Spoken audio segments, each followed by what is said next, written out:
And if this is your first time giving your mind a little love, I have a few goodies for you. First, don't forget to subscribe so you never miss an episode.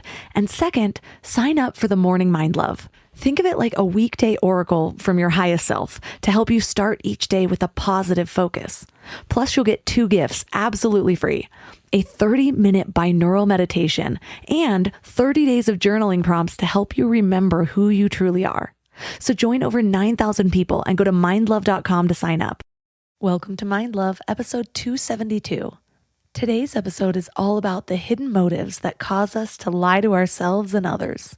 So I should first address the elephant in the room question of why you should learn about the elephant in the room. It's about hidden motives that evolution has designed you not to notice. And we're telling you about them. So you might plausibly think, well, if evolution designed you not to notice these things, maybe you don't want to know. Maybe you're better off not knowing. And in fact, that's not a crazy story.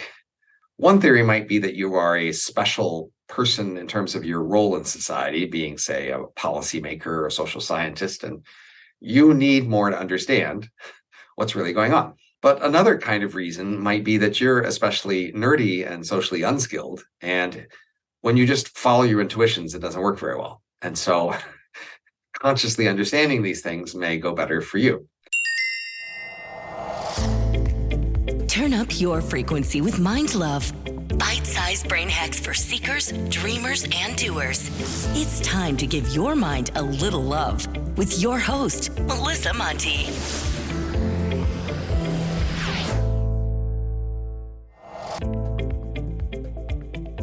If this is your first time giving your mind a little love, don't forget to hit the subscribe button. Mind love is a habit, and the more you give your mind that love and intention, the better you'll feel about yourself and your life.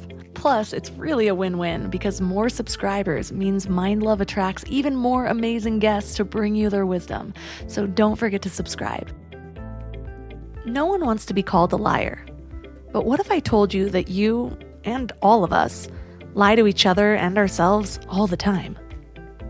Before you argue with me, "But Melissa, I pride myself on my honesty." Well, that might be true, but here's the thing.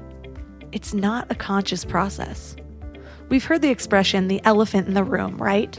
You know, that big thing that no one talks about? Well, the elephant in the brain is our own human selfishness. We're basically political animals and constant schemers that are just looking out for number one almost all the time without even knowing that we're doing it. But get this.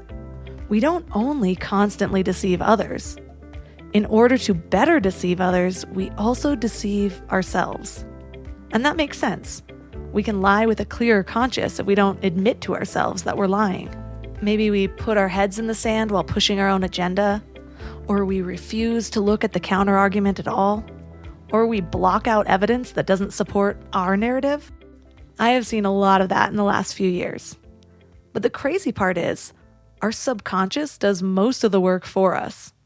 So we aren't consciously saying, "Nope, I'm forgetting that immediately," or "I'll just make up an explanation for why that happened." We legitimately believe these lies that we tell ourselves. The more I meditate and learn to be the observer of my own thoughts and behaviors, the more I can actually see this happening in real time. We'll talk more in depth about this in the interview, but I see it happen in my life in arguments, especially when emotions are involved. I might bring up how I feel, and my husband responds with a logical explanation that should mitigate my concerns, but instead I think, well, there must be a reason I feel this way. And so point after point will just start to spill out, further defending my feelings, many of which I don't think I even thought of until that moment. Where did those ideas even come from? Well, they came from my own mind, because it refuses to see itself as illogical. And given that most of us aren't very good actors, or we don't think of ourselves as good liars, in order to fool others, we start by fooling ourselves. Or I should say, we have the decency to lie to ourselves first so that we don't have it on our conscience. So what are our real motives? Well, they're primal. We want what everyone wants. To be loved, to be respected, to have great sex with a partner who is physically and emotionally compatible with us, to have enough food to eat, and to live in a society that upholds our values and beliefs. And to get these things, we need to send out the right signals to others and be able to read the signals that they are sending to us. It's all about signaling and status. But if we're lying to ourselves, then why would we even want to learn this information? Aren't we just opening Pandora's box? Well, kind of. But here's a little secret. You automatically have an edge in the game if you know how the game works. So that's what we're talking about today. And our guest is Robin Hanson. He's an associate professor of economics and received his Ph.D. in social sciences. He's also the author of one of the top bestsellers in the last decade, The Elephant in the Brain: Hidden Motives in Everyday Life. So 3 key things we will learn are why it's hard for us to think clearly about our nature and the explanations for our behaviors, the 4 strands of research that all led to the same conclusion, that we are strangers to ourselves, and how to better read signals to understand other people's hidden motives. I used to be one of those people who had grand plans for a big, healthy meal every Sunday night, and I'd make these elaborate meal plans, buy all the ingredients, and then Wednesday would roll around and I'd be staring at that wilted spinach, ordering takeout again. Shopping, planning, and cooking food really can be simple and stress-free, and that's why I love Hungry Root. Hungry Root takes stress out of mealtime by filling your cart with personalized picks and planning your week of meals, getting smarter with every order. With over 15,000 recipes to choose from each week, many ready in just 15 minutes or less, it's so perfect for those nights when you have no energy left. What I love most is their smart cart technology. It actually learns what I like and what I will actually cook. So no more buying ingredients for recipes that I'll never make. Everything that shows up, I actually use. They screen out over 200 additives, including high fructose corn syrup and artificial sweeteners, only high quality meat and seafood with no hormones or antibiotics, and they carry brands like Vital Farms and Ithaca hummus that I already trust. The time I've gotten back has been incredible. Instead of spending Sunday meal planning, I'm doing things that actually matter to me. Take advantage of this exclusive offer. For a limited time, get 40% off your first box, plus get a free item in every box for life. Go to hungryroot.com/mindlove and use code MINDLOVE. That's hungryroot.com/mindlove, code MINDLOVE, to get 40% off your first box and a free item of your choice for life. hungryroot.com/mindlove, code MINDLOVE. When you're growing a business, most people think the hardest part is getting clients or making money. But I think it's finding people who actually care about the work as much as you do. And I've been there. I've posted a job, got 100 applications, and maybe 3 of them actually read the job description. And it's kind of soul crushing when you're trying to build something that actually matters. When it comes to hiring, Indeed is all you need. Stop struggling to get your job posts seen by other job sites. Indeed's sponsored jobs help you stand out and hire fast. With sponsored jobs, your post jumps to the top of the page for your relevant candidates so that you can reach the people you want faster. And it makes a huge difference. According to Indeed data, sponsored jobs posted directly on Indeed have 45% more applications than non-sponsored jobs. One of the things I love about Indeed is that it just makes hiring so fast because you're reaching people who actually are looking for work, not just casually browsing. Plus, with Indeed sponsored jobs, there's no monthly subscriptions, no long-term contracts, and you only pay for results. And guess how fast it is? In the minute I've been talking to you, 23 hires were made on Indeed, according to Indeed data worldwide. There's no need to wait any longer. Speed up your hiring right now with Indeed. And listeners of the show will get a $75 sponsored job credit to get your jobs more visibility at Indeed.com/mindlove. Just go to Indeed.com/mindlove right now and support the show by saying you heard about Indeed on this podcast. Indeed.com/mindlove. Terms and conditions apply. Hiring, Indeed is all you need. Say what you want about AI, but it's here. And it's helping businesses get more done in a day. Wix's website builder is infused with AI so you can stay ahead. Create a beautiful, functional website just by describing your idea. Track how your site appears in AI search results. Create custom images on demand, or launch an entire campaign in a matter of minutes. Wix gives you AI wherever you need it. Try it out for yourself at Wix.com.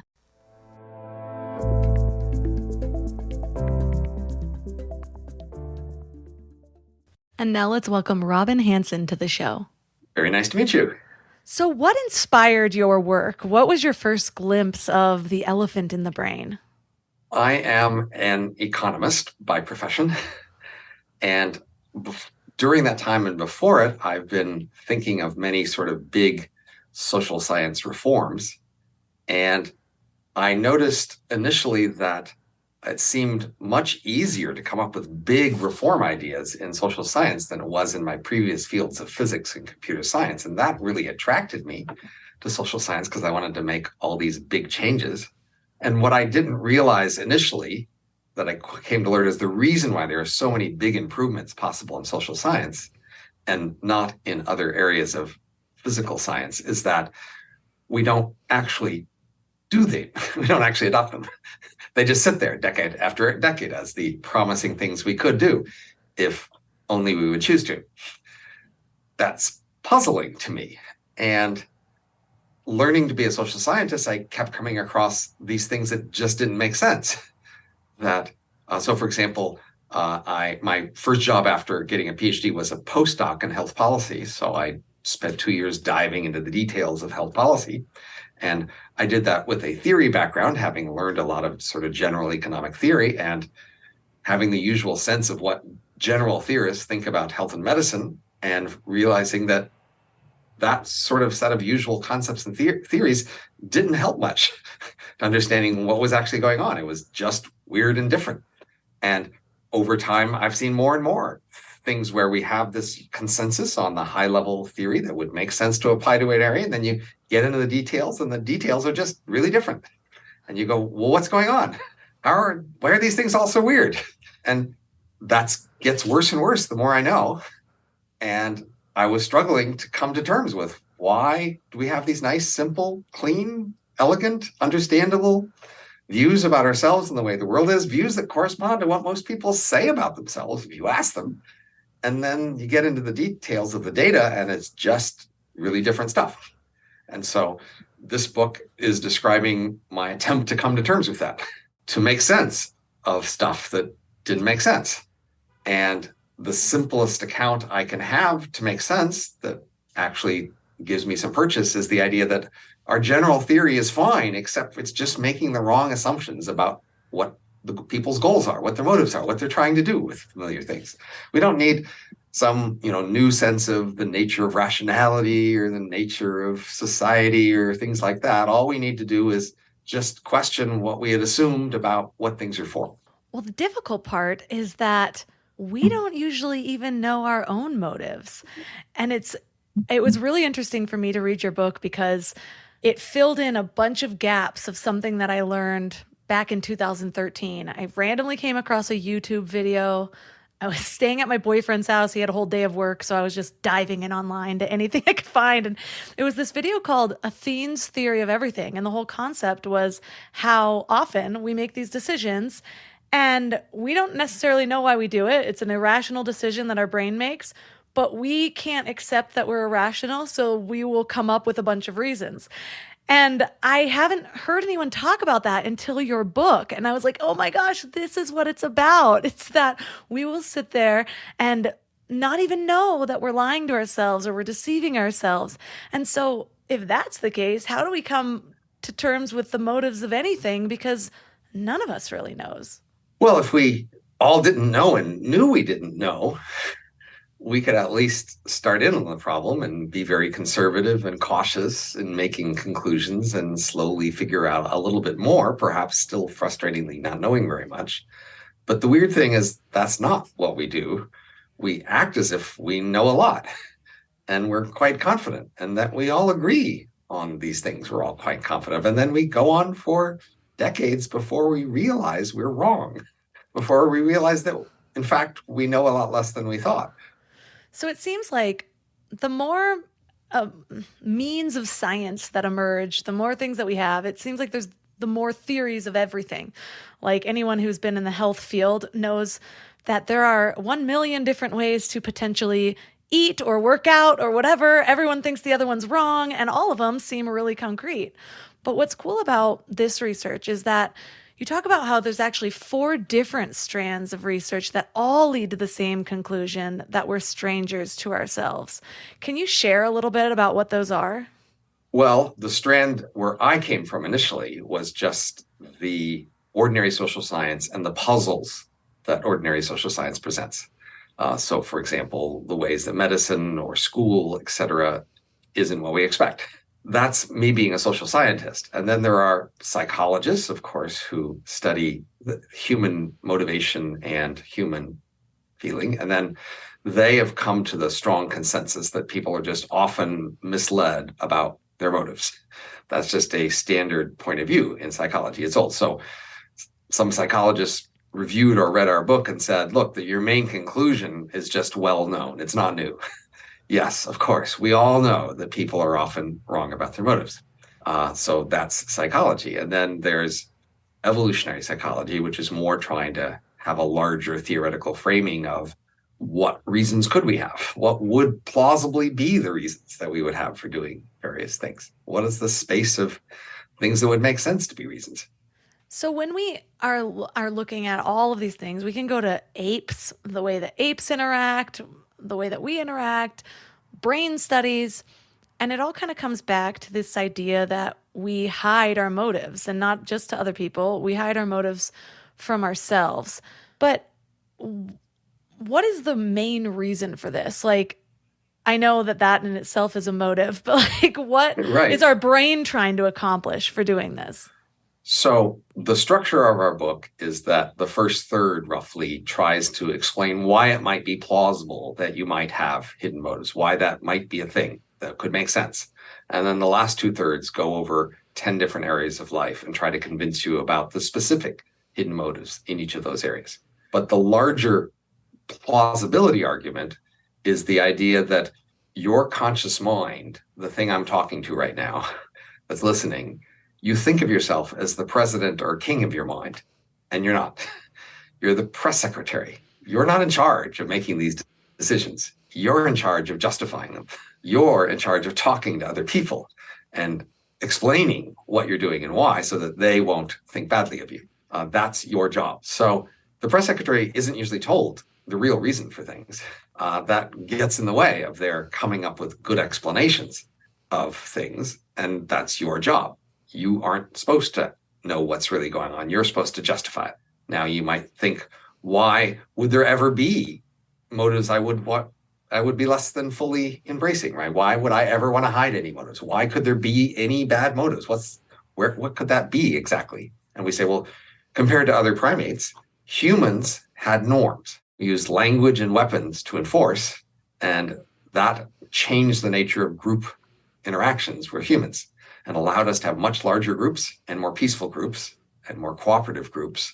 And the key structure was a norm, that is a rule about who's supposed to do what or not do what. And the key thing is, if you see someone violating a rule, you're supposed to see something, say something, and talk to other people and form a consensus about what to do and then go implement it. That's a meta norm about norms. That is, you're not supposed to just let someone slide breaking a rule. You're supposed to do something. And so we're in this world of norms. And that means this, in fact, the most important world to us. There's this outside world of predators or food or weather or whatever. And we can mostly manage that. We have these large groups and they were pretty powerful and able and capable, and they could manage the outside world pretty well. But it's that inside world that was the biggest trouble. And the biggest risk in this inside world is you might be accused of violating norms. People would say you broke the rules. And because of that, you devoted a big chunk of your brain to constantly tracking everything you're doing and coming up with a good reason why that was the right thing to be doing and therefore wasn't breaking the rules. So that's what you do all the time. Your mind is tracking constantly, making up a story. I was doing this because of that, and that's all perfectly reasonable. And because that's what you're doing all the time, trying to make sure you've got a good story about what you've been doing, that's why you don't necessarily know why you've been doing it, because some of the things you might be doing, in fact, would be violating norms. You are, in fact, violating norms a lot, and you're trying to hide it.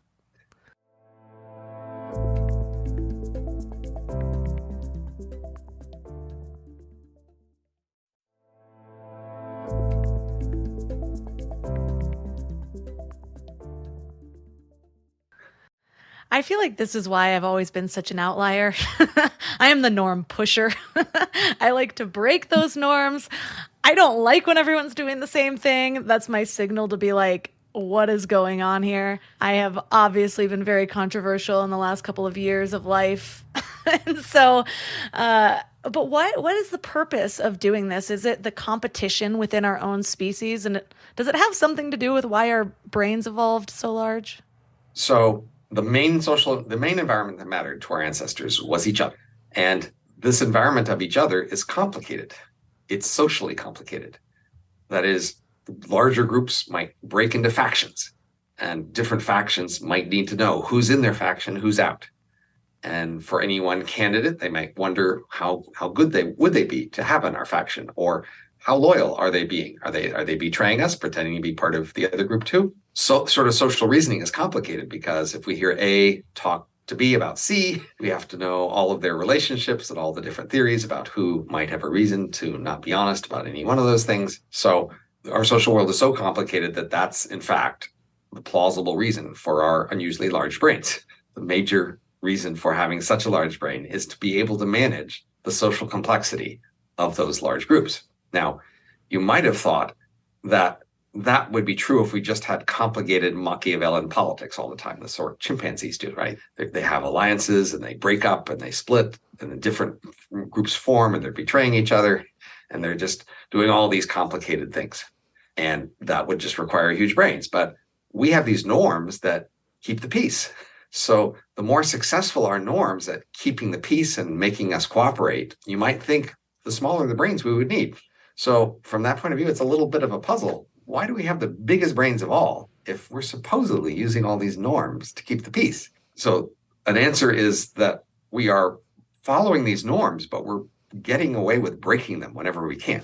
And it's even more complicated to pretend to follow the norms and follow them just enough so you don't get caught breaking them, but still breaking them when you can, and even coordinating with other people to break the norms without saying so. That's all really complicated. This is a really disturbing example, but when I was a teenager, for some reason, I just didn't want to wash my hands after I went to the bathroom. I'm like, I didn't touch anything. I didn't pee on my hand. I don't understand why I have to do this. And so if I had happened to be in a public bathroom when somebody else was in a stall, I'd come out, I'd just turn the water on, and then I'd just turn the thing on. I do realize that's gross now, and now I wash my hands. Right. Maybe you'll never know because this is a public podcast, and I could just be saying it. But it is true. Like, I could see how we just like do these little things to show that we're a good citizen or a good human or we have hygiene, whatever it is that we're trying to convey. It's not just, we don't follow the rules if we can get away with it. The meta rule that we're supposed to enforce the rules, we don't follow that one either. That is, we like to pretend we're enforcing the rules, but then we'll take pretty weak excuses in order to not enforce the rules. So a nice vivid example we use in the book is about drinking alcohol in public. So as you know, in many places, you're not allowed to just drink alcohol straight out of a bottle or can in public on the street. You can have a closed bottle that you're taking home. You could have an open can of soda, but not an open bottle of alcohol. So that's a rule, and the police are supposed to enforce that. But they're not really eager to enforce it. It doesn't feel to them like their noble grand duty to be enforcing such a little rule. They don't actually think it's that harmful for people to drink a bit in public if they're peaceful, but hey, that's a rule, and they're supposed to enforce it. So, a while back, someone came up with the clever strategy of putting a, say, bottle of alcohol in a brown paper bag and having the top of the bottle stick out of the top of the bag and drinking out of the bottle that way. Because, of course, you can't see what kind of a bottle it is in public. You can just see there's a bottle in a bag. Now, as a matter of fact, we all know that the only bottles anybody ever drinks out of in public, out of a bag, are alcohol. So it's not a really clever disguise. It's not like it's fooling anyone. If you see someone drinking out of a paper bag in a bottle in public, you can be pretty sure that's alcohol. It's almost more obvious. But nevertheless, yes, indeed.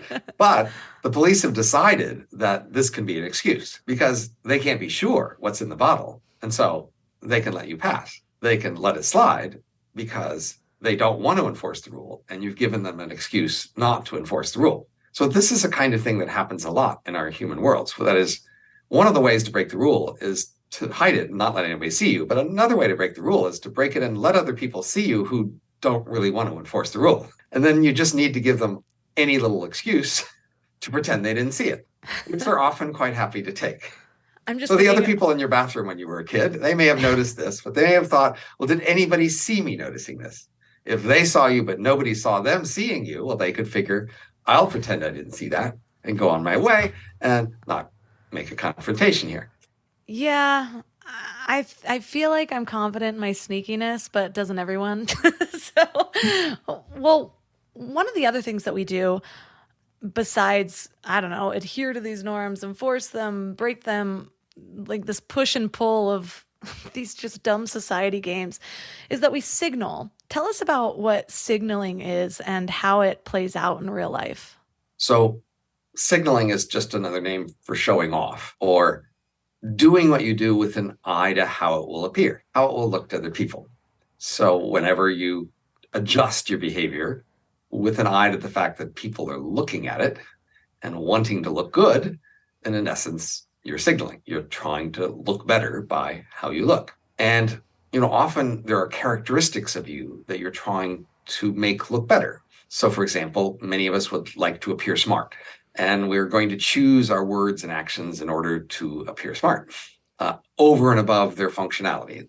And so one way we do that is just to have a bigger vocabulary than we really need. We use big words more than we really need to in order to show off how many words we know. But of course, we usually try not to be too obvious about that. We will use a big word that's somewhat appropriate to the circumstance and make it not so clear that we could have used a smaller word, just so that we can show, look, how many words I know. That's showing off how many words you know and trying to show off how many words you've learned. That's signaling. And so most anything you do with an eye to showing off, and if you think about it, for very long, you realize that most people, most of the time, are doing a lot of signaling. They're just adjusting their behavior to a great degree in order to look better to the people around them. Now, that's actually a norm violation, which is why we try to hide it. So an ancient violation of human norms is bragging. You're not supposed to brag. You can happen to reveal things that are impressive, but you shouldn't go out of your way to show things that are impressive because that's bragging. But as you notice, we do a lot of bragging, but we just do it with a little cover, with a little excuse. So I might eagerly tell you about the vacation I just had, not because I want to brag about the expensive, nice place I went to, just because I'm so excited and want to share it with you, my friend, my dear, dear friend, about all the fun I just had, right? So it gives me an excuse to brag if I have this other reason to give it. So a lot of the hidden motives we have are, in fact, bragging motives that we're trying to hide with something else. That's why I love the time that we're living in now, because now it's like, oh yeah, celebrate your wins, share them. It's just like this awesome excuse to be able to brag and also say, this is about self-love and encouraging others rather than just highlighting why I'm awesome. But we still have limits, right? We still approve of certain forms and not others. We certainly don't let people just go straight into full bragging mode. True. So we have all these norms, and basically the people that are participating the most in society are collectively enforcing the norms. In what ways do we do that? Well, so the usual norm is that we are supposed to see something and say something. So if you see someone breaking a rule, you're not supposed to just ignore it. You're supposed to point it out to other people and try to get people together to figure out what to do and then do it. But we have a wide range of norms, and some of them are pretty small and trivial. So for small norms, we often do something very small, like raise an eyebrow or, give some slight disapproval. And we might think that's sufficient for a small violation. But, if it continues or gets more blatant or stronger, then we're supposed to escalate. So and in fact, we do a lot of such norm enforcement. I mean, that's a pretty common part of our interactions. This is one of the reasons why I really dislike those stupid frames on Facebook where people are all of a sudden like, add this to your Facebook profile photo. And then it's like whatever the new thing they're pushing is. And so you've got a rainbow around it, or you've got your injection right there. You've got your like, I stand with this. And I'm just like, stop that. Stop that now. Right. Well, I mean, one of the things that we'd like to show people around us is that we influence other people more than they influence us, because that's a sign of social status, dominance even. So one of the things that we're not very honest about is that we want to be seen as high status, and we want to take our rivals down a peg and make them seem lower. So a lot of our signaling is to show that we're better and other people are worse. So what you're just referring to looks like a resentment against somebody else taking the initiative and expecting you to go along, because then they get to act dominant and you have to act submissive. You went along with their initiative. You might rather you start the initiative and they go along with you, right? So, but of course, objecting would then show that you are aware of status and concerned about it, which is also a no-no, right? We're supposed to be pretending we don't care. So you can't directly object to their, status move there by which they, ask you to follow their dominance. You have to find some other reason to object to it. Oh yeah, I have many. Right. I mean, and my rejecting their so-called dominance. That's the funny part about it, is we look at it as this way of being dominant, but isn't it quite the opposite if all we're doing is conforming to what everyone else is doing around us? Like, that's the opposite of dominance. Or is it that's whoever the dominant started this group? trend, whoever started this trend, they're the dominant ones, and you're resenting going along, showing your submission, right? And so you don't want to be on the submissive end of this. You'd rather be on the dominant end where you started and they follow you. True. So I just have to make my side the dominant one. So we enforce these social norms by, we'll kind of parade around our good deeds, whatever it is that we're doing. But we also enforce the social norms by interacting negatively with those people who don't go along with it. In what ways do we do that?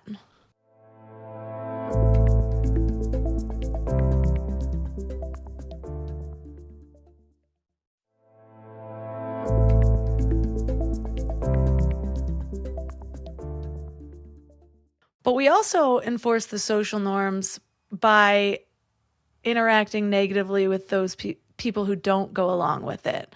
In what ways do we do that? Well, I mean, certainly in modern social media, people are accused of norm violations all the time, right?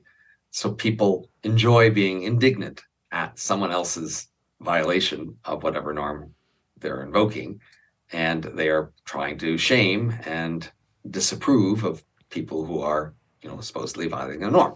And that's just very common today, much more really than it used to be when I was younger, in the sense that, used to be you might gossip about people behind their back and accuse people of things informally through gossip that they wouldn't directly hear. But now people more often directly accuse people in public of being bad people.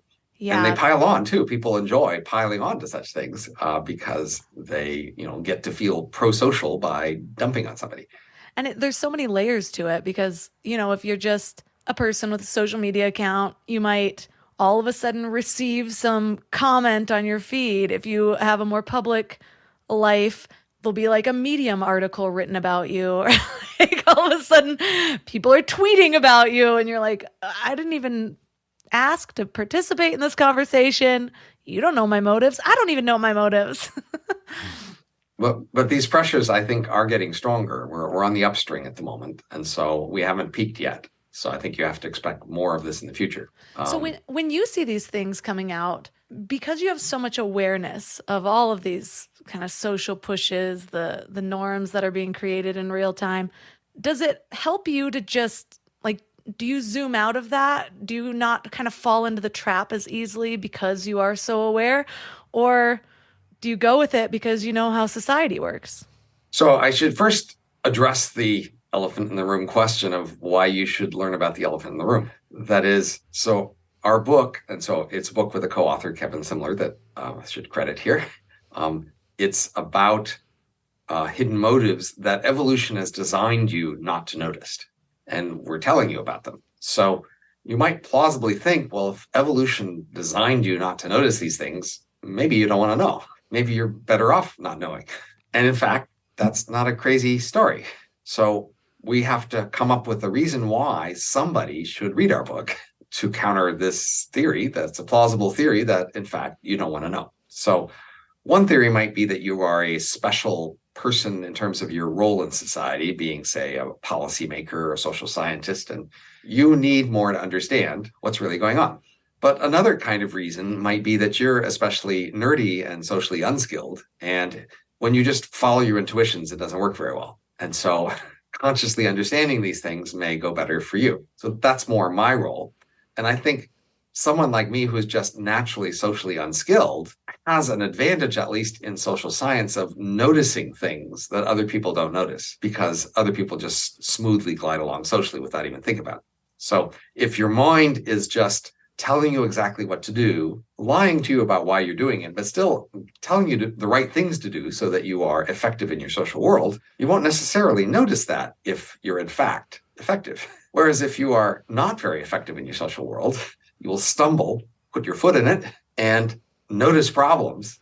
And then when you try to invoke your simple theories about the world, then you will more explicitly notice your theories aren't making sense of this. Your theories are at odds with the thing you're seeing right here. And so you will more notice holes in the theories that you need to work on explaining. So I might say, I wrote this book and co-wrote it with somebody else, but I am not by nature socially skilled. I do not glide through the social world just deftly doing the right thing at the right time in just the right way so that everybody loves me. I am awkward and do the wrong things often. But that's why I noticed these things and was pushed to write the book. I noticed all these deviations between what we're doing and what we say we're doing because I stuck my foot in it. I just noticed conflicts, noticed ways in which my behavior and other people's behavior was just not consistent with the stories we were telling. Yeah, I feel like I fall into that category, or maybe even a third one, where I've always noticed things. I remember being in middle school and in high school, kind of seeing people to conform to things. And I've always had that desire to resist. And maybe it's just my rebel streak, but it's caused me to have a little bit more of an awareness, because then I'll sit there and reflect, well, why is this happening? Blah, blah, blah. Didn't always know the answers. Maybe got some seeds here and there. But your book helps me to feel not crazy, because without it, then I'm just like, why is everyone else crazy? When really it's like, oh, we're all actually crazy. I just don't see my own crazy because of self-deception. And for some reason, I'm a little bit more aware of whatever's happening around me. So most of the theories that we describe in our book are theories available to most people in terms of they often use them to explain other people who are rivals. If you are looking at other people out there for whom you're not looking to give them the benefit of the doubt, but more the opposite, you do tend to come up with theories that they're being driven by conformity or showing off or status concerns. These are things we often attribute to our rivals out there as explanations for their behavior. Then there's just one last move you need to make is to realize that you're a lot like them. Our book is a book that will tell you about yourself, but not by showing you how to look at yourself. We'll just show you the world out there of other people and try to say, look, on average, people do the following, and on average, that's best explained by these sort of motives. And then you can say, yeah, that's the world out there. I guess it's like that. And then we turn to you and say, and that's you too. You don't really have a good reason. Do you think you're different than all those other people? That's what you should do. Just assume you're like them. Don't look inside yourself. Don't ask, does this how it feels real to me from the inside? That when you look at that, that's not very reliable. That's misleading. From the inside is just these parts of you lying to you. Don't look at that. Look at other people and what they're doing. Make your best guess about how they work, and then realize you're probably pretty close to them. What I'm hearing you say is everyone's crazy except for me. Just kidding. Let's get into the self-deception, though, because that part really does fascinate me. And yeah, I'll look at other people about it, but I do kind of want to see the ways that we deceive ourselves, because it's fascinating. And there's even science behind these counterfeit, or that have studied these counterfeit reasons. One of the studies that you brought up in your book that I found really fascinating was disability denial, and also like different split brain studies. Can you tell us a little bit about what's going on there? Well, one piece of evidence that we use to make it plausible that humans are often deceived is the set of experiments. These are from now the 1960s, so they're really quite old, but the project lead won a Nobel Prize eventually on the basis of this. But once upon a time, they had people who were mentally ill like we do today, but they got it into their head at the time that it might help to split their brain in half. That is, your brain has two halves that have a relatively small connection between them, and they would just snip that connection. And they thought, let's see what that does to people. And it's not really that healthy a thing to do to people, and they don't do it much anymore. But that's what they were doing in the 60s. But they created these patients who really had two brains in their head because the two halves had been cut apart. I'm so glad I wasn't in college in the 60s because I probably would have signed up for that study. I think they did it to the mentally ill. I don't think they would just do it to a college student who signed up for it. But still, I mean, they might have decided you were mentally ill, so that would be a thing to worry about. People have before. Just kidding. But see, the idea is that one half of your brain is connected to one of your eyes and one of your ears and one of your arms and one of your legs. And the same for the other half of your brain. So now they could talk into one ear and therefore talk to one half of your brain. And they might say, stand up to that half of your brain. And then that half of the brain would then use its arm and its leg to try to stand up. And then the other half of the brain will be pretty cooperative and go along and say, oh, we're trying to get up. I guess let's do that. and it would get up. And then you could ask the other half of the brain by talking to its ear, why did you get up? And of course, the answer is it doesn't know. All it knows is that the other half of the brain got up. Now, you'll talk to the half of the brain who controls the mouth, who would then speak back. And so then it would say out loud, but it won't say, I don't know. What it'll do is make up a reason. It'll say, I wanted to get a Coke, or some plausible explanation. So what that shows you is that your mind is just primed all the time to make up a reason if it doesn't know. Now, if it does know, maybe it'll say, but it's really just quite consistently going to make something up if it needs to. Your mind isn't very comfortable with the idea of saying, I don't know why I did things, even when it doesn't know. It just makes something up. So that's one concrete piece of evidence that if, in fact, you didn't know why you did things, you would still appear the way you do and pretend like you know. Now, that doesn't show that you're often wrong, but it makes it plausible that you might often be wrong. I actually noticed this occurring in real time a couple of years ago when I'd get in arguments with my husband, because we'd get in these arguments and something would trigger me. And when you live with someone, when you're married, it's like all sorts of little things and you don't even realize why you're snapping. It could be that they put the plate in the wrong spot again. There's such dumb reasons usually that we can't even grasp that that's why we're upset. And so I would realize I'd be snapping with something, and the longer an argument would get about something, but why about this? And he'd defend his actions and I'd say this, I could keep coming up with stuff. And I would notice that I'm the thing I'm saying now was not even in my realm of awareness 20 minutes ago. And now it's the point that I'm sticking to, because in this argument, I realized that it was the strongest one. And this one's the one that's going to make my case. Right.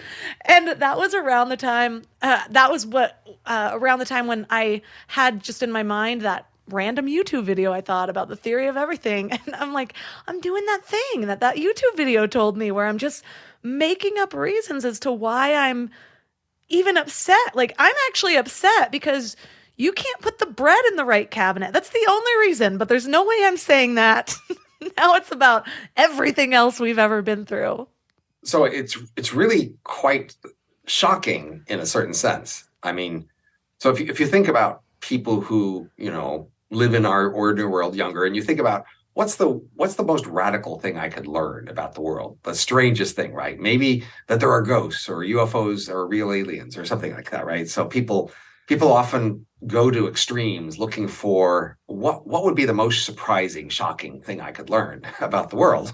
And then, they're often drawn to these extreme theories, like there's a, world conspiracy of some sort to, do something to somebody. And most of those big, grand conspiracy theories, revolutionary conceptions, they don't pan out. The world is mostly pretty ordinary. But then you look inside yourself, which is where you least expect to see anything weird or strange or puzzling or or problematic. I mean, you are so close to yourself. You've seen yourself all your life. Why would yourself be at all strange? And then to come to realize that, in fact, you are really different than you thought you were. You aren't the creature you thought you were. You, in fact, have just been running on whole different sets of motives than you thought you had, doing whole different sets of things than you thought you were doing. And that's, pretty shocking to realize that even though all the things around you are pretty ordinary, you are alien. And then people around you are similarly alien. All of you are aliens. You're all just not what you thought you were.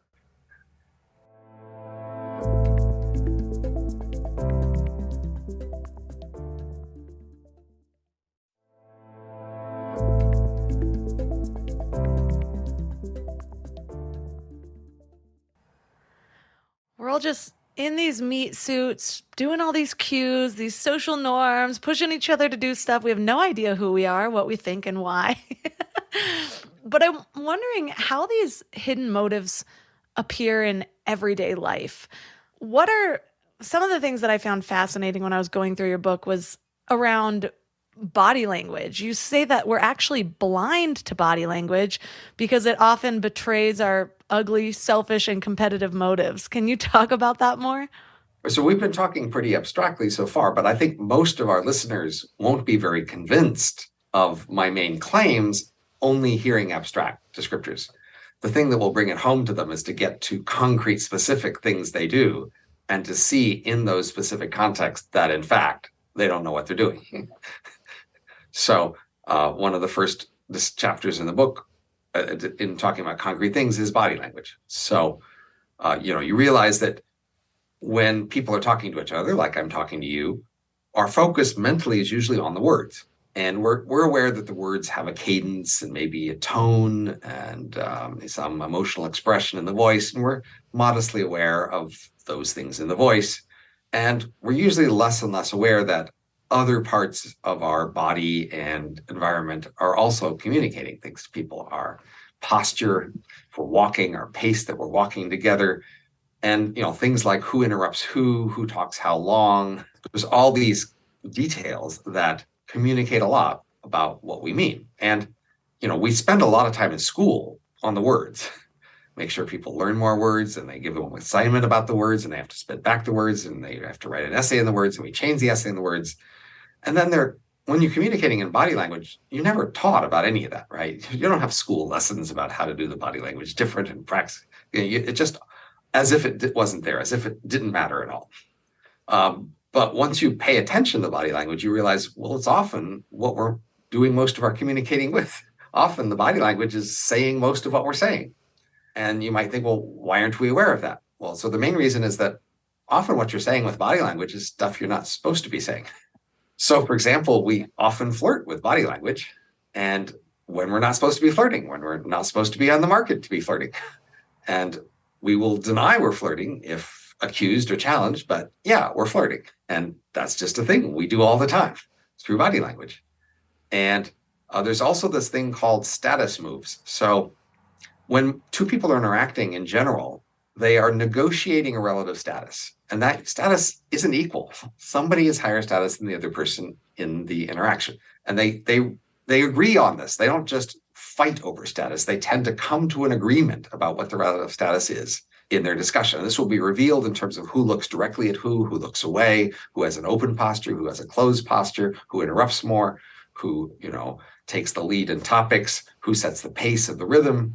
There's a whole bunch of little clues like that. If you watch a video of people and you're looking for the clues, you can easily find them and see who's higher status and that they've negotiated and agreed on that.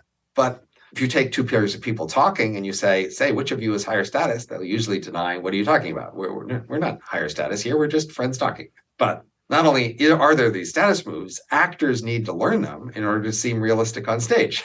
You have to be able to say, okay, you're the higher status person in this conversation. You need to act like it. You're the lower status person. You need to act like that.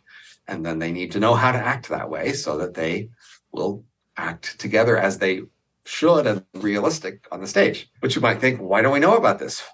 Why aren't we aware? Well, because it violates the norm that we are equal status. We're supposed to pretend like we're equal status, but we're not. We are, in fact, unequal status, and we're agreeing on those things. And so another case where we're unaware of something because what we're doing is violating norms. It reminds me of one of the examples you gave about eye contact, where in places that are governed by dominance, eye contact is seen as aggressive.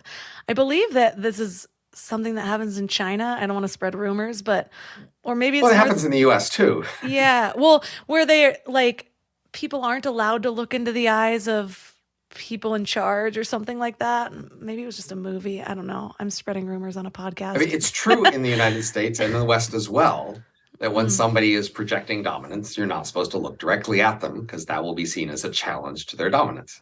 Oh my God, And I did not that's know true that. in our world as well. I better not meet somebody in charge. But so the opposite is that when somebody's projecting prestige, you are allowed to look directly at them. So, like, there's this famous opera about, the French Revolution and people struggling. And one of the songs there is Look Down, Look Down. And it's exactly about how the prisoners in prison need to look down so as not to challenge the dominance of the prison guards. And it's just a common thing in our world. If you have an angry boss who's going on a tirade and throwing a tantrum, then that's when you don't look the boss in the eye. But if the boss is pretending to be prestigious and everybody loves him and how we're all one happy family here and giving the speech about that, well, you're perfectly okay looking him in the eye then because he's doing the prestige thing. And so it's about what mode they're in. And so we are often, I mean, you're probably sometimes in a dominance mood with, say, your dog or your child. And in those modes, they will understand your dominance move and they will typically submit if they don't want to fight. And you will accept their submission. And the whole looking at eye thing will happen there too. You better not look me in the eye. Mama's angry.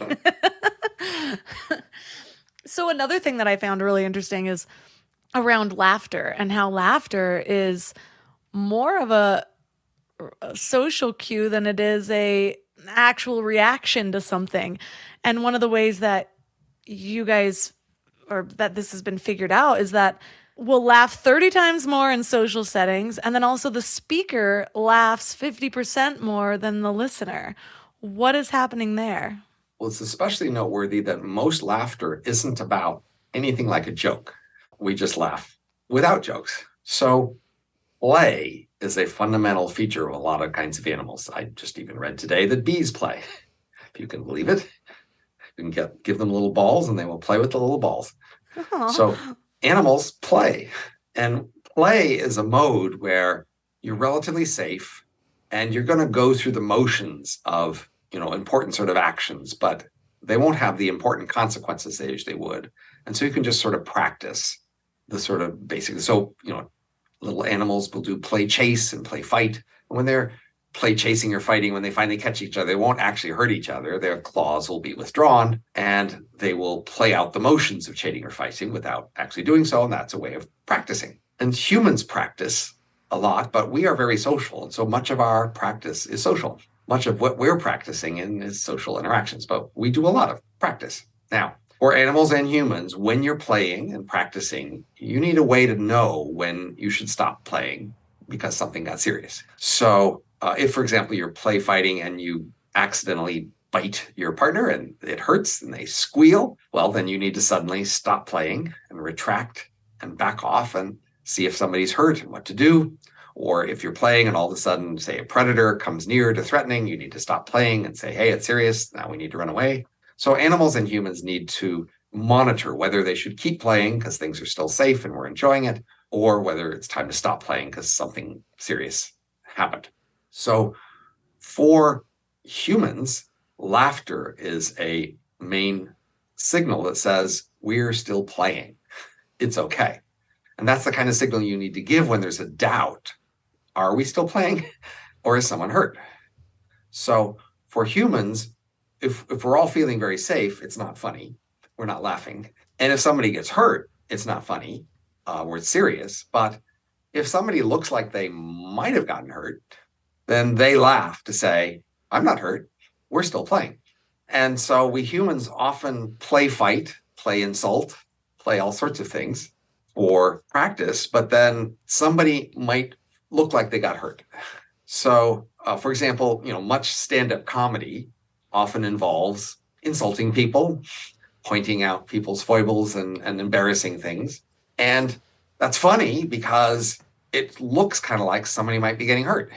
And we're all laughing to say, yeah, but we're not hurt. This is okay. You can keep going, because that's what's enjoyable, to go up to the edge of somebody being hurt and still nobody's hurt. We're showing that we're sort of managing the maximal ability to test the edge and the boundaries of what might hurt somebody, but not actually hurt anybody. But of course, now sometimes when we're play fighting, somebody does get hurt and then they pretend they're not hurt and they laugh, a somewhat forced laugh, which then we have to wonder, is it a real laugh or is it a forced laugh? Because that's important distinction. So, humans are often making these subtle distinctions, whether a laugh is legitimate and genuine or forced, because people who are actually feeling threatened and actually feeling unsafe will sometimes pretend to be safe and then do a fake laugh. I'm actually thinking of my son. He's 19 months old, and months ago he fell, and I was just like, "Are you okay?" And he learned how to say, "I'm okay." And now it's funny. This happened 4 times yesterday. He's running, he falls, and he'll start to cry, sort of. It's like the half fake cry that toddlers do. He's like, "I'm okay, right. I'm okay." And he just starts saying, "I'm okay" on his own because he doesn't want to stop playing. But he can't help his instinct of the laugh or the cry that has no tears. And I'm just like, "Are you sure? Do you want a hug? Do you want to hug He's not realizing these messages are supposed to be separated. He's sort of combining messages that usually be separated into the same thing. And he's going to learn later that you pick a story. You're hurt and you want sympathy, or you're okay and people just leave you alone. You pick one of those two. If you mix them up, people will be confused. Yeah. See, maybe he doesn't know what he wants. He's kind of like me. He wants both. I don't know. Well, another thing I wanted to touch on is around conversation, because one of the things you brought up is that people that talk or they share information, and one of the sort of social things is that if you're a reliable source of new information, you're likely to make a good teammate. So people will share things. I've also heard, though, around listening, when people really feel heard, where's that balance of, are people going to like you more if you talk more, or are people going to like you more if you listen more? Well, clearly, on average, people are trying to talk. So we certainly see more conflicts where 2 people are trying to talk at the same time than conflicts where 2 people are trying to stay silent at the same time and they're trying to push the other person to talk, right? That doesn't happen as often. So clearly people are on the margin trying to talk as opposed to trying to listen. So that's a clue. Now, that's actually a bit at odds with the simplest theory most people will give you about why they're talking. If you ask people, why are you talking? What's the point? The best pro-social explanation they can come up with is sharing of information. We all know things that other people don't know. I'll tell you some things I know. You tell me some things you know. We'll both be better off for it. Isn't that nice? And that would be a plausible thing to be doing. But if that's what you were doing, that's more like trading, and you'd be giving up the information as part of your compensation or to get other people to tell you things. So in that scenario, you would be reluctant to talk and eager to listen if it was about sharing the information. And you might even keep track of how much information you've given and how much they've given. You might say, look, I've told you 3 useful things lately. You haven't told me anything. It's your turn. Let's go. And we might then talk about the most important things to us because, well, what's the point of sharing valuable information if it's not valuable? And the striking thing is that we are not talking about our most important things. We're not keeping track of who said how many things. And we're more eager to talk than listen. So this simple theory of sharing information just doesn't work very well. Well, you might say, well, what other theory is there? Well, there's showing off. What are you showing off, though? You might think you could show off having the most valuable information, but that's not what you're doing. You're not talking about the most important stuff. A lot of small talk is that small. It's about unimportant things. So our story is that we're playing a game where the rule is you don't control where the conversation goes, and it will just go to random places. But wherever it goes, it's your job to find something relevant to say about it. And if you're the sort of person who, wherever the conversation goes, can find something interesting and relevant to say, that will prove that you just have a nice, big, juicy backpack of tools and resources that will be valuable whenever we actually want to talk about something that matters. You'll also have things to say about that, and that will be handy. And that's what we're showing off. And then, of course, you might say, well, then why don't we admit that's what we're doing? And again, you're not supposed to be showing off. I don't know if I feel really seen right now or really attacked right now. I can definitely find something to say about anything that comes up.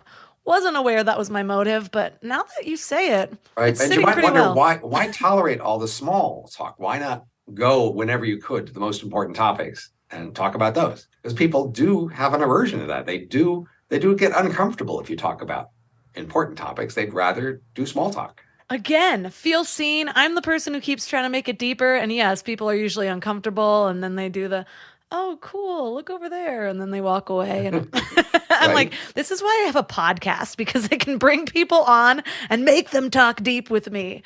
But I'm curious. So we've learned a lot about basically how society works, how we deceive ourselves, how we're basically playing this whole social game. But you pose a question in your book where you say, like, well, why do we continue working so hard? And the answer is that we're basically stuck in this rat race, locked in a game of competitive signaling. And so what is there to gain now? Like before it was survival. Are we just surviving in a different way because we're seeking prestige, or why do we continue working so hard? Well, so first of all, you could ask what would be the most effective strategy in the modern world for an evolved creature who is trying to reproduce and have many descendants? And then you could ask, what's the strategy we're executing? And maybe that's different, and why? So it could be that the strategies we're executing are evolution's habit for us. When looking at this world, we're somehow mapping it onto an analogous ancient world. And this would have been the reasonable thing to do in that analogous ancient world. But our evolution just hasn't quite figured out that this world we're in at the moment is just unprecedented and needs a new rule book. But the first thing might be to just pause and ask, well, what would make sense in this sort of situation? So one basic, feature of human behavior was that we mostly had good times with rare bad times in between. And it was really important to prepare for the bad times. But most of the things we can invest in wouldn't last very long. So if you collect a pile of food, it won't last very long. It'll get rotten or get stolen. And you could build a fence and it'll fall apart. What can you invest in that will actually be valuable in the coming bad times? Well, plausibly, that was your relations with other people. You can invest in allies. You can invest in connections. You can invest in other people's respect for you. In the good times, those were valuable things to invest in, ready for the coming bad times. And so one simple story might be, well, we've had good times for a while, but our evolved instincts expect bad times are just around the corner. And we're still collecting and preparing for them. We're still collecting a lot of social respect and connections and status so that when the bad times come, we'll be ready for it. That makes some sense. The thing that I think makes less sense is the low fertility we have today. For most animals, when times are good, that's when they go wild having lots of kids. And when times are bad, that's when they cut back on having kids and only have the ones they thought maybe they could make last through the bad times into the good ones. But here we are in an unprecedentedly good times that has gone on for an unprecedented duration, and we're having the fewest kids we've ever had. Something's just way off on that on sort of pure evolutionary logic. And so we have to come up with a story there. That'll have to be a story of some sort of mistake, a way evolution is just misreading our current context as like some past context and having us do what would have made sense in that past context, but in this one, it's just wrong. Now, I have a story like that, but it's not from my book, our book, The Elephant in the Brain. It's sort of an added story. But that's the kind of thing you need to do to make sense of that sort of puzzle. So mostly Elephant in the Brain is about just how our habits are not what we think we're doing, but they're motives that make sense and that they evolved as motives, and that we are executing strategies that made a lot of sense for our ancestors and still a fair bit of sense for us today, but that we're not even aware of what those things are. Yeah, I also have been reading just about how our fertility is lower than it's ever been. Testosterone is lower than it's ever been. And there's quite the collective push of discouraging Denial. babies these days. Right. I think people say, it's related to sort of environmental impulses too, but basically like the fundamental environmental impulses to say we should just be having less impact on nature. And then people think, oh, fewer kids, that'll be less impact on nature. We are on a trajectory, I think, starting to have population decline and perhaps severe population decline over a longer scale. And That's not only disturbing, it's also just puzzling, right? The fundamental thing is evolution should have been all over this, right? Using an unprecedented wealth and prosperity to have lots of kids. So something is just going way, way wrong. But I think I have a rough idea what it is. What is it? I think we're all trying to be king or queen, or having our kids be king or queen. So in the last 10,000 years, we lived in these larger social groups than our ancestors did before. Instead of a group of maybe 30, we're more in a group of 1,000 or something. And so in a group of 1,000, there's usually some person or couple at the top, and they have unusual reproductive success. The king or queen do pretty well. And so it made sense to start to think about, do I have a shot at being king or queen? And that if I do have a shot at being king or queen, I should start to invest in the sort of social resources that would make me a good candidate for king or queen. So in almost all society, there's some elite ranking, and there's some set of cultural styles and resources that you need to have to be considered a candidate for the top position. It might be poetry or dressmaking or flute playing or, who knows what. But in most societies, there's been some elite arts or habits or things that the elite people are supposed to learn how to do well in order to be considered a candidate for the top positions. And so if you think you have a shot at being the top position, it makes sense then to distract yourself from other things and collect those elite capabilities. And that will come at the cost of other things and fertility. That is, if you have children, you're trying to make them king or queen, you'll have to have fewer of them and sort of devote more time teaching them piano or flute or poetry, or whatever else it is that a society considers markers of an acceptable king or queen. If it's yourself, then you'll also have to distract yourself from other things to acquire these things and sort of advertise them. So it made sense in the last 10,000 years for people who had the unusual shot at being king or queen to cut back on their fertility. But that wouldn't have been most people. That would have been a small fraction of the population. The question is, why is everybody doing this? So the story would be, this made sense if you were a rare elite. But how would you tell if you're a rare elite? Well, one plausible indicator would have been relative wealth. Am I richer than the other people around me? If I'm richer, then maybe, I should start to learn poetry or teach my kids poetry or whatever else it is so that they can try to be king or queen. But until the last few hundred years, average wealth almost never varied. Pretty much all societies always had a pretty low median wealth. So evolution got sloppy. And instead of encoding in us the heuristic, if my relative wealth is high, cut back on fertility and go for being king or queen, instead it went with the heuristic, if my wealth is high, go for being king or queen. Because, relative wealth is, say, the ratio between my wealth and the average wealth. But it's a little more complicated to do the ratio than just the number. And if the denominator of the ratio never changed, there wasn't any point in looking at that number. Just look at the top, right? So the story is, that's what we've been doing. We evolved this habit to just look at our absolute wealth and decide that if we are absolutely wealthy, we would have a shot at being king or queen, and therefore we should cut back on our fertility to invest in cultural markers that would make us a good candidate. And we've all been doing that. We've all been investing in cultural markers. We've been getting educated and learning sports and poetry and hobbies and impressive hobbies of all sorts. And the whole world is doing that. And they're all cutting back on fertility to make room for that. And it would have made sense for a small fraction of elites in ancient worlds to do that who are unusually rich. But since we're all rich, it doesn't make sense because you're not going to be king or queen by doing that around here. But that's your evolved habit. So, the story is this thing you're doing by having fewer kids, what you're really trying to do is be king or queen by being this especially impressive cultural specimen who's read a lot of books and knows how to knit, whittle, or whatever is in your world, the prestigious things, going to grad school, getting a Ph.D., writing a screenplay, whatever it is in your world, that's what you're all energized by. And the reason is evolution thought, that would make you a good candidate for king or queen. But wake up, you're not going to be king or queen. We don't have those. And this isn't going to play out that way. Your best shot at having more kids is just have more kids. Yeah, I can see that. I am definitely trying to be king of my own world. And also, I see just a number of other things, like regarding what we talked about. There are messages around us about having less kids in order to be a good human, basically.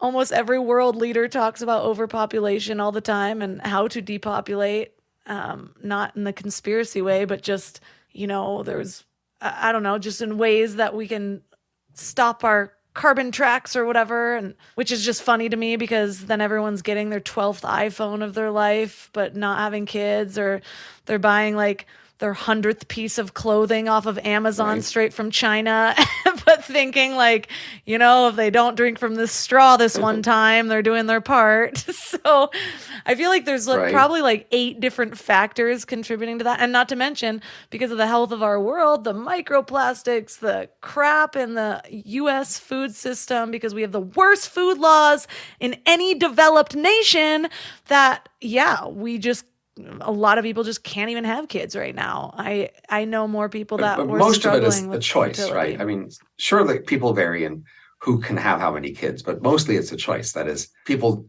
hundreds of years ago were vastly poorer than us, and they managed to have them because they really wanted them. So the weird thing is they would look at us and just be puzzled by our disinterest in the kids. Why don't you care? Why does it seem so interesting? And that's what we should ask ourselves. Why are we so disinterested? It is a good point to bring up. If we do choose to have these kids, we should learn these social norms so that we're not outcast from society. So thank you so much for bringing all of this wisdom. I could have talked about this book for another 2 hours. There's just so much. Well, I'm available if you want to go do it again, round 2. Great. I will keep you on my list because I have another like 50 questions we could have touched on. So for listeners that are interested in learning more, because there's so much more that we could have dived into, where's the best place for them to connect and find your book? Well, the book is just The Elephant in the Brain, Hidden Motives in Everyday Life. I'm Robin Hanson. The other author is Kevin Simler. So if you Google, there is a website, elephantinthebrain.com, but if you just Google the name, I'm sure you can find the book. I'm found at hanson.gmu.edu. You can find me on Twitter at Robin Hanson, relatively easy to find. But, the main question you should pause and ask yourself is, do you really want to know your hidden motives before you read the book? Because that's what I've got to tell you. It won't necessarily be pretty.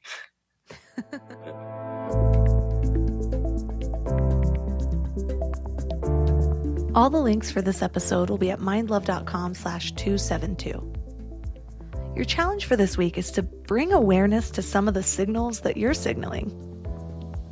What are you wearing and why? How do you present yourself and why? Yeah, maybe it just makes you feel good, but sometimes it's worth it to take a deeper look and ask yourself, why is this important to me? Because often we create a behavior, we make it a pattern, and then we don't go back and question it. One of my favorite stories from the last month was about the girl whose favorite color was green.